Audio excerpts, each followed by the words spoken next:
Welcome to Jiva Yoga Live. My name is Jane. Today we're going to take a look at Garudasana, Eagle Pose.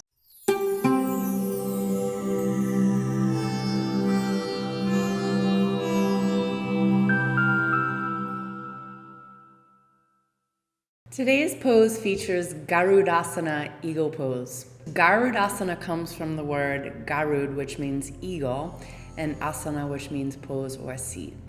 It's said that this mystical king bird was protector of humanity. Eagle pose stretches your hips, your shoulders, your upper back, and strengthens your legs and your ankles. So I'm going to have her start in the center of the mat in Tadasana. So Eagle Pose is a wonderful shape to open up the shoulders and the hips. It's also really good for creating balance and stability and your ability to narrow your focus. So actually I'm going to have you turn to the side, okay? And just get a sense of neutral in the pelvis. Neutral in the pelvis in Eagle Pose is kind of elusive, but it's still something that we're actually working towards. So from here, bend your knees very much like Utkatasana. Take your right leg and twine it as high as you can get it up and over your left leg, and your right arm comes up and underneath your left arm, okay? So you could tell that she's actually swung her hips to the side to wrap her foot around her ankle, right? And I'm actually gonna have you come out of the pose for just a second. I'd like for you to try that again without swinging your hips to see if your foot will naturally wrap around your calf. Does that make sense?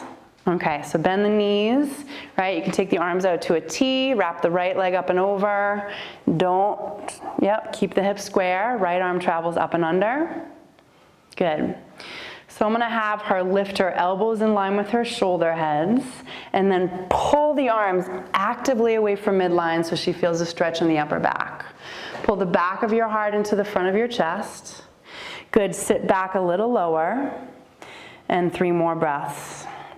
Her right hip teases back, her left hip spins forward. And I'm gonna bring her back in space so that she's upright. You could imagine if she dismantled the arms and legs, that her pelvis would remain in Tadasana as we started. Thigh bones cling to midline, arm bones pull away from midline, drop the hips a little lower, but without pitching the weight forward. Inhale, raise the arms up, release the shape. Look up, palms touch. Exhale, hands to heart. Thank you so much for watching. Hope you've enjoyed. Namaste.